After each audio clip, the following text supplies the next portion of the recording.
à notre formation 9 erreurs fatales dans le marketing des réseaux. Quelles sont ces erreurs qui vous coûtent de fortune? Eh bien, voilà la liste que nous allons parcourir. Mais un message urgent. Persévérer ne sert à rien lorsqu'on s'est trompé de chemin. Le MLM est une école. Une école qui a aussi ses règles qu'il faut s'approprier si l'on veut y prospérer. Si l'échec n'existe pas en réalité dans ce secteur d'activité, il n'est cependant pas rare de voir que de nombreuses personnes s'excluent de cette opportunité unique, convaincues qu'elle n'est pas pour elles. Voici 9 erreurs fatales pour tout candidat au métier du MLM.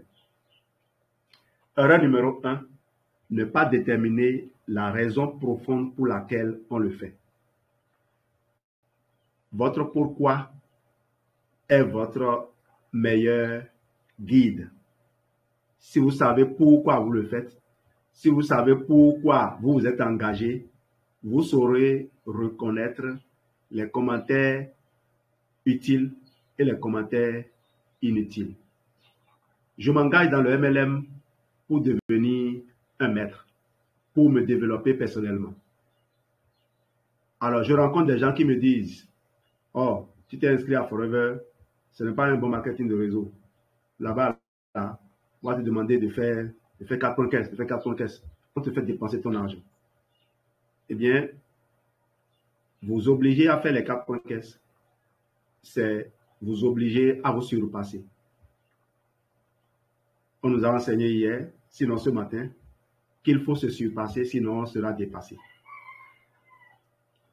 Et si vous n'avez pas un motif pour vous surpasser, vous ne pourrez pas aller à la quête des gens qui réussissent. Et vous ne pourrez jamais tirer leçon de leur enseignement. Vous allez rester dans le monde où vous étiez. Je ne vais pas dans les bars. Pas parce que je n'aime pas m'amuser. Je n'y vais pas simplement parce que rien de sérieux ne s'y passe. Des gens vont là-bas pour se diminuer, pour cultiver la médiocrité. Erreur numéro 2, ne pas vouloir définir ses objectifs avant de commencer. Vous avez un pourquoi, vous devez déterminer ce que vous voulez d'abord en premier. C'est le pourquoi qui vous amène. Quand les gens choisissent une entreprise qui peut leur apporter peut-être 200 millions en un an, sans fournir d'efforts, sans être sûr qu'au bout de l'année, ils auront amélioré leur santé, non seulement ils n'ont pas grandi, mais ils ont perdu de vue que le premier objectif que nous devons définir, c'est celui de rester en vie. J'ai fait un petit partage dans lequel j'ai dit, il ne sert à rien d'être pressé. Ne croyez pas que vous êtes en avance. Vous êtes en avance sur qui, sur quoi? Si vous laissez derrière les outils qui vont vous permettre de vous prolonger la vie indéfiniment, vous perdez votre temps. Dans 5 ans, les noms des personnes qui sont décédées cette année seront effacés des mémoires même des personnes qui leur sont les plus chères. Il n'arrivera que accidentellement un moment où ils se rappelleront, ces personnes se rappelleront d'elles. Mais si vous avez laissé une trace, une réelle trace de votre passage sur Terre, les gens vont se rappeler de vous. Définissez vos objectifs avant de vous lancer. Un objectif SMART, vous connaissez. Il faut peut-être prendre le temps de dire avec précision qu'est-ce que vous voulez, quand est-ce que vous le voulez, quelle forme la chose a. Mettez un délai limite pour saisir le sens de l'urgence. Je ne me bats pas pour le Eagle simplement parce que je suis FBO. Je me bats pour clôturer le Eagle parce que Forever a élaboré ce plan. Si Forever ne l'avait pas élaboré, actuellement, il serait encore en train de me reposer. Et quoi qu'il arrive, à la fin de cette journée, je serai une personne meilleure que celle que j'étais hier. Depuis que j'ai commencé ce parcours vers un objectif plus grand que celui que je n'ai jamais atteint, j'ai compris l'utilité d'exploiter au maximum chaque seconde de sa vie. Je fais attention à ce que je mange parce que je n'ai pas le temps de courir à l'hôpital. Je n'ai pas le temps d'essayer de récupérer mon niveau d'énergie. Il faut donc limiter son objectif dans le temps. Il faut le définir de sorte qu'il soit plus grand que ce qu'on n'a jamais fait. Pas trop exagéré pour ne pas nous démotiver, mais quelque chose quand même d'accessible. Quelque chose qui va nous pousser au-delà de nos limites habituelles. Quelque chose qui va nous obliger.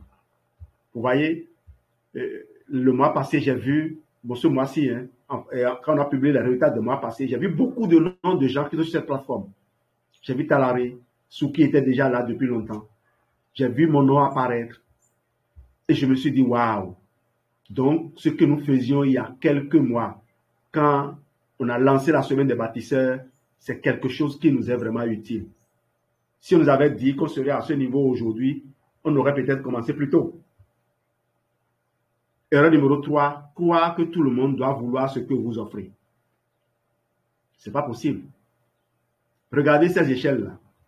Il y a une histoire une petite histoire conçue pour instruire, dans laquelle on a remis à des gens des échelles de différentes tailles. Quelqu'un a reçu une longue échelle et il trouvait que c'était trop long. Et il pensait être plus intelligent que Dieu. Il a coupé dans un premier temps, comme ça ne se faisait pas, il a encore coupé. Et maintenant, il arrive là où il a besoin de l'échelle. Qu'est-ce qui s'est passé? Il dépose l'échelle n'arrive pas à franchir la crevasse qu'il devait traverser. On vous a remis des échelles qui sont proportionnelles à vos besoins futurs. Vous offrez aux gens des choses dont ils n'ont peut-être pas besoin. Tout le monde n'aura pas besoin de ce que vous avez. Parfois, les gens ont des millions, ils ont 20 millions dans la chambre, mais ils ne voudront pas acheter un gel dentaire de 6 000. Laissez-leur le choix. Mais ce n'est pas parce que ceux-là n'achètent pas qu'il n'y a pas d'autres qui achètent. Je faisais un exercice hier avec une filleule une partenaire de deuxième génération. Et c'était l'exercice des appels que Papa Oumar a partagé. J'ai voulu mettre ça en pratique en même temps avec elle. Elle me sort le nom, elle me sort la liste. On a fait des listes en tenant compte des produits, des packages. Elle veut appeler quelqu'un pour le confort digestif. Je dis, je veux voir un peu le profil de la personne pour voir si tu as fait un bon choix. Elle me donne le nom. Je lui ai dit, celui-là n'achètera pas. Pas parce que je suis négatif. Simplement parce que c'est quelqu'un que je connais. Quelqu'un que j'avais déjà pratiqué.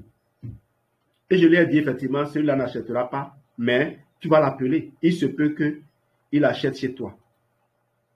Mon avertissement l'a aidé parce que la réponse n'a pas été concluante. C'est quelqu'un que j'avais déjà pratiqué dans d'autres dimensions. Moi, j'ai appris à étudier les personnalités. Et donc, quand je frotte avec les gens, j'ai une idée tout de suite de ce que ces gens-là sont. Ce qui fait que je ne me décourage pas. Je vais me décourager lorsque je ne vois pas de possibilités. Mais la possibilité existe. Je sais lire les gens. Je peux dire à leur place ce qu'ils sont en train de penser. Donc, pourquoi je vais me décourager? C'est moi qui suis tombé sur la mauvaise personne, qui ai choisi de tourner autour de la même personne. Et n'oubliez pas, notre business, malgré qu'à un moment donné, on nous demande de faire des performances, on nous demande de faire des résultats, on cherche à brûler les pistes. Appelez Dieu à l'aide lorsqu'on vous demande de faire de grands résultats. Mais vous n'êtes pas obligé de changer de nature. Il se peut qu'aujourd'hui, Dieu décide de vous gâter en vous envoyant vers des gens qui sont dans le besoin et qui veulent tout de suite ce que vous offrez. Voilà. Mais ne croyez pas que vous allez transformer des ratés en des gens qui deviennent tout de suite conscients de l'importance de prendre soin de son corps. Offrez simplement et laissez les gens décider quand le moment est bon pour eux. Offrez tout le temps.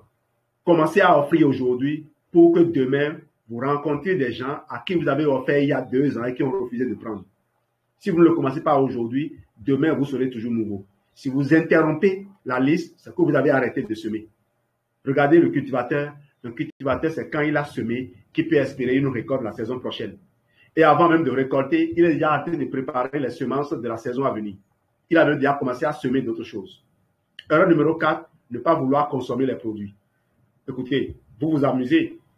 Vous vous amusez à ne pas consommer les produits. Beaucoup ont dit à leurs enfants, ce business-là, on fait dépenser de l'argent, donc fais attention. Quand tu achètes les produits, il faut les garder. Tant que tu n'as pas vendu, ne sors pas. On va te demander de consommer. Oui, moi je respecte ça. J'accompagne justement une jeune dame à qui le papa a dit ça. Qu'est-ce que moi je fais? Je vais dire à l'enfant, désobéis au papa. Je fais ce que je peux pour amener l'enfant à comprendre.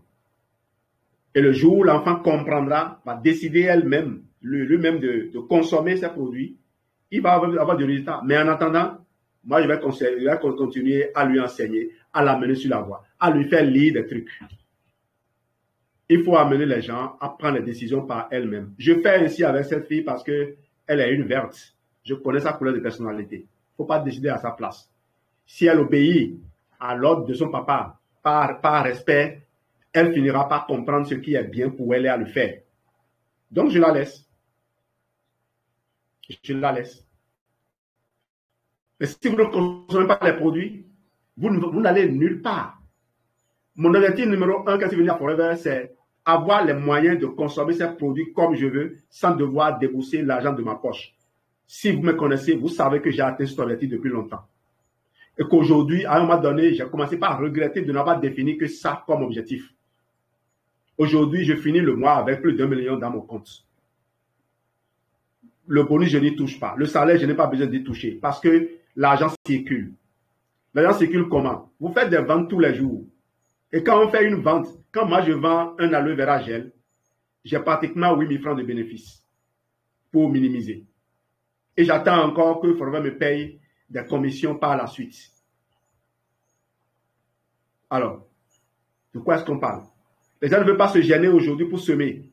Ils sont en train de pousser leurs enfants à aller à l'école, aller à l'école, aller à l'école. Les enfants sortent de l'école, restent à la maison pendant 2 ans sans trouver du travail. On dit il y a concours pour recruter des assistants, des aspirants au métier d'enseignant, on les met tous dedans. Je suis en train de faire 26 ans dans l'enseignement. Si je n'avais pas entrepris certaines voies, peut-être que je ne serais plus dans l'enseignement aujourd'hui. Je suis dans l'enseignement aujourd'hui simplement parce que j'y ai vu un moyen de créer des collaborateurs de qualité pour demain. Si ce n'est pas pour moi, ce serait pour les autres entrepreneurs. Je veux transférer aux enfants les vraies valeurs. Je veux transférer l'excellence.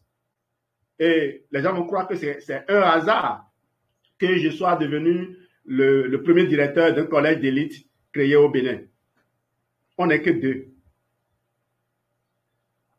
Pourquoi je suis devenu l'un des premiers? Parce que j'aime l'excellence. J'aime l'excellence. Et après quelques années faites à la tête de cette école, j'ai des tas de choses à partager avec tout ministre qui vient. Parce que normalement, le ministre qui est sorti d'un autre monde pour venir dans notre monde, c'est à nous de lui dire quelles sont ses marges de manœuvre. Les gens amènent des projets qui marchent très bien ailleurs. On peut lui dire comment il peut procéder pour que ce même projet marche chez nous. Eh bien, moi, je cumule ces informations-là. Si quelqu'un a envie de l'utiliser, il l'utilise. S'il ne veut pas l'utiliser et qu'on veut continuer à faire de la politique, envoyer des gens, manipuler les gens comme il veut, je sors du système et je les laisse continuer à errer. En tout cas, les parents qui me côtoient comprennent et mettent en œuvre et on s'entend très bien. Si je prends une école privée aujourd'hui, je peux booster les résultats de cette école-là, quelle qu'elle soit. C'est juste des détails. Juste que les gens soient engagés à améliorer les choses. Simplement. On n'a pas besoin d'argent. Décision. Décider de ne vouloir le meilleur que le meilleur pour les enfants, plutôt que de pousser les enfants à la médiocrité. Contrôler la qualité des repas des enfants. Les gens ne croient pas, ils ne savent pas. Achetez des boîtes de nature mine et donnez aux enfants. Si vous avez des écoles privées, faites l'expérience. Achetez des boîtes de nature mine. Donnez un combien de nature mine chaque matin aux enfants. Calculez et mettez-le sur la contribution s'il le faut. Ne donnez pas, ne faites pas venir les enfants à l'école gratuitement. Ce qu'il faut faire, c'est d'augmenter la contribution et d'utiliser maintenant le surplus pour nourrir adéquatement les enfants. Si vous voulez aider les gens. Parce que la gratuité a aussi cet effet pervers d'attirer la facilité. Erreur numéro 5, n'en parlez qu'à son cercle d'amis. Écoutez, vous attirez ce que vous êtes. Et vous décidez de grandir. Quand vous allez grandir, il va vous falloir attirer des gens qui sont semblables à ce que vous êtes devenu maintenant. Vous devez sortir de ce cercle-là, à moins que votre cercle d'amis vous suive dans ce business. De toute façon, mon libraire HR me disait, Jean-Louis, au rythme auquel tu es en train, à la vitesse à laquelle tu es en train de lire ces grands livres, il faut faire attention, sinon il va y avoir un grand écart entre toi et ta femme. Eh bien, Dieu nous a aidés et on s'est retrouvés dans les formations. Je lis, je partage. Je lis, je partage. Donc, c'est comme si on lisait ensemble et on progresse ensemble. Donc, il n'y a pas, et il y a des dimensions de notre business que je deviens maîtrise tellement que je m'interdis même d'aller chercher à la concurrencer sur ce terrain-là. Et on se complète. Dieu est là et agit aussi. Erreur numéro 6, recruter avec son argent. Ce n'est pas l'argent qui est le plus important, disait le papa de Rès. Le plus important, c'est de pouvoir compter les uns sur les autres. Donc, est-ce que vous vous assurez de pouvoir compter sur les gens que vous attirez? Si vous pensez qu'il suffit de distribuer de l'argent, de recruter des gens, vous perdez votre temps. Vous aurez recruté même les mauvaises personnes. Ce que les gens font dans les entreprises publiques, ils ne le feraient jamais dans leurs entreprises privées. C'est-à-dire quoi? J'ai un neveu qui vient d'avoir diplôme. Est-ce que tu peux lui trouver une place dans ton entreprise? Le parti t'a nommé, t'a permis d'être nommé directeur, et directeur de ceci, directeur de cela. Est-ce que tu ne vas pas recevoir ton neveu? Venez enquêter quand j'étais au CEJ à Korika. On recrutait, c'était les directeurs qui recrutaient les vacataires à l'époque. J'ai établi des critères. Vous êtes fils de milieu, ce n'est pas mon problème. Est-ce que vous avez étudié? Est-ce que vous avez le diplôme? Est-ce que vous avez la qualification? Quand vous faites confiance, est-ce que vous faites votre travail de façon consciencieuse? Si je dois prendre quelqu'un qui n'a pas un diplôme élevé, mais qui a même compétence que les autres, comme m'a présenté, je dois lui trouver quelqu'un pour le coacher. Je l'ai fait avant de le recruter. Les preuves sont là. La première année, on a fait un résultat record, un résultat que l'établissement n'a jamais fait par le passé. C'est ça qui m'a valu de me retrouver aujourd'hui là où je me retrouve. Et vous savez quoi, au moment où moi je partais pour rejoindre mon nouveau poste, il y a des gens qui se plaignaient pour moi. Ils ne comprenaient rien du tout. Quand vous avez de la vision, vous savez lire les opportunités qui se présentent à vous. Eh bien, je devais prononcer une phrase. Elle a dit, l'argent n'achète pas la paix du cœur. Parce qu'au poste où j'allais, mon nouveau poste, j'étais exposé à moins d'élèves, j'étais exposé à moins de parents d'élèves, j'étais surtout exposé à moins de professeurs. Les professeurs n'entrent dans votre bureau avec le sourire que pour faire des demandes qu'ils croient être des exigences. Ils ne veulent pas savoir si ça vous compromet vous ou non. Le seul fait qu'ils aient fait la demande, vous devez accéder à ça. Et moi, je ne connais pas ça. Erreur numéro 7, vendre vos produits à crédit. Écoutez, remplissez votre chambre de produits pour être sûr qu'au moment où vous voulez consommer, vous ne calculez pas. Mais ne remettez jamais vos produits entre les mains de quelqu'un à crédit. Mais le protocole dure parfois toute une année. Tout à l'heure, vous allez voir dans le programme que je vais vous proposer ce soir. Ce n'est pas moi, c'est la science. Je vais vous donner quelques informations scientifiques ce soir. Quand vous voulez restaurer votre système immunitaire, pour les enfants, c'est 6 mois minimum. Pour les personnes adultes, c'est 1 an minimum. Alors, vous vendez à crédit. Avec quoi la personne va venir acheter une prochaine fois? Les gens achètent des produits, au lieu de les garder, sont pressés de les jeter dans les mains des autres. Et après, ils sont en train de chercher des moyens encore d'acheter d'autres produits. Quand mes produits sont là, je les regarde, j'achète 2 cartons de gel. 2 cartons de gel, là. Quand je calcule, ça fait 8 000 francs fois 24. Bénéfice, hein? Bénéfice. Ça veut dire que même si je prenais mon salaire chaque mois pour acheter du carton de gel, c'est un investissement que je fais. C'est mieux que de faire donner mon argent quelque part. Forever me permet, en investissant mon argent, de générer pratiquement 50% de bénéfices, de taux d'intérêt. Je ne sais pas comment les financiers vont calculer ça. En tout cas, quand j'investis 100 000, j'ai au minimum 150 000 francs. Ce n'est pas rentable comme investissement. Et je ne sais même pas comment le produit vient dans le pays. On dit qu'il y a une rupture au Cameroun. J'avais bien voulu alimenter le Cameroun, mais ce n'est pas nécessaire. Parce que mes produits ne suffisent même pas pour alimenter mon quartier où je vis. 20 clients, 2 clients déjà peuvent consommer 2 cartons de gel. Chers partenaires, allez chercher des gens qui ont envie de vivre. Donnez-leur les moyens de vivre. Donnez-leur réellement les moyens de vivre. Erreur numéro 8, mal offrir vos produits. On fait des cadeaux aux gens en se disant ils seront intéressés. Non. Il y a certains qui viennent vers toi pour dire je vais goûter voir. C'est quel genre de produit tu vas goûter voir? Va à la pharmacie, demander à goûter voir. Va acheter tes poisons là-bas et demande à goûter voir. Moi, mon produit là, je le connais. Je le vends avec la garantie. Donc, tu me payes et tu fais cela. Maintenant, quand quelqu'un m'a rendu un service, quelqu'un a fait la promotion de mon business, quelqu'un a consommé mon produit, il a acheté avec son argent, il a consommé et il m'a fait un témoignage. Il m'a autorisé à partager son témoignage avec d'autres. Je peux lui faire une surprise en lui offrant des lots de produits qui dépassent 200 000 francs. Cette personne mérite d'être encouragée. Erreur numéro 9, vouloir être un expert ou une célébrité. Dans mes formations, habituellement, je n'affiche pas des trucs comme ceci. Les gens croient que c'est parce que nous, on est niais. On accepte. Ce n'est pas important. Je mets des textes parce que j'ai vu des professeurs d'institutions internationales, des scientifiques faire développement. Allez sur YouTube, vous allez voir. Allez sur YouTube, vous allez voir ces experts. Ils mettent des tests et ils lisent. J'ai adopté ça.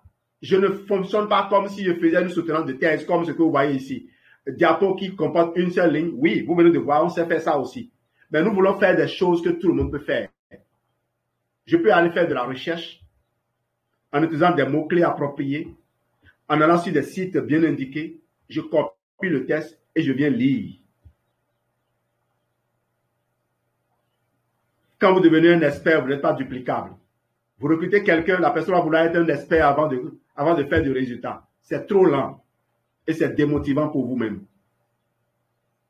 Donc ceux qui disent « Ah, je vais ressembler à Jean-Louis avant », vous perdez votre temps. Moi, je ne suis pas devenu manager en étant ce que je suis aujourd'hui.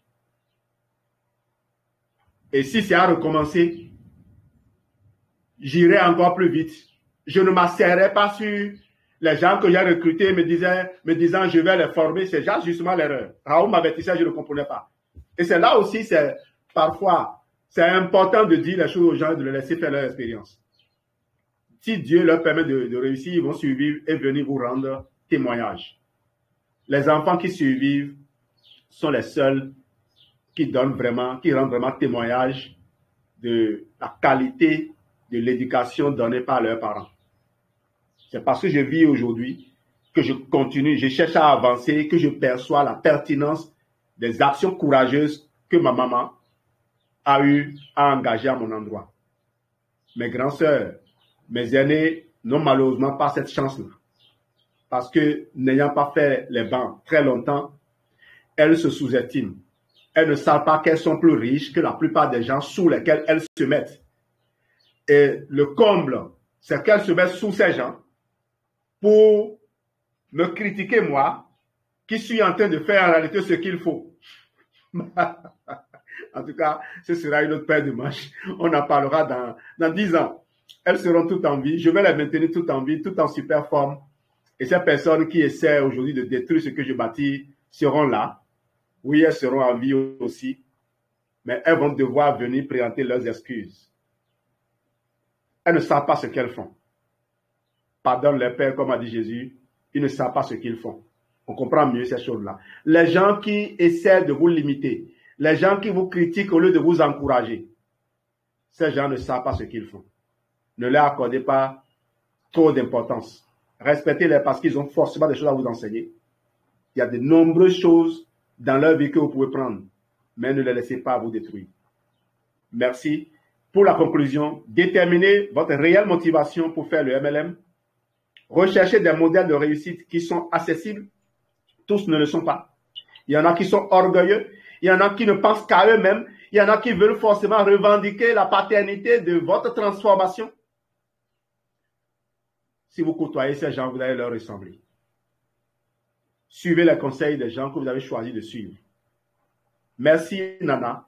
Merci Raoul. Merci à toutes ces personnes qui ont permis qu'aujourd'hui, nous prenions mieux conscience de la valeur de ce business, de la valeur de cette entreprise Forever. Merci Kim pour la pensée que tu as partagée encore avec moi ce matin. Ne soyez pas un tigre qui dort. Soyez un tigre affamé. What kind of tiger are you? Do not be a comfortable tiger. Be a hungry one. Wow! Merci à vous.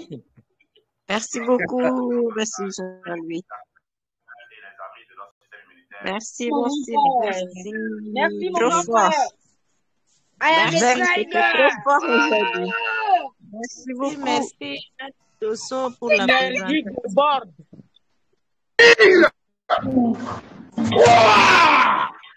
Aujourd'hui, je suis à la maison, je peux me permettre de crier comme je veux. À l'école, je dois me retenir parce que je risque de perturber les élèves en classe. Demain, ça reprend. Merci à tous. Rendez-vous ce soir. Oui, préparez-moi ce que j'aime manger, les témoignages. Préparez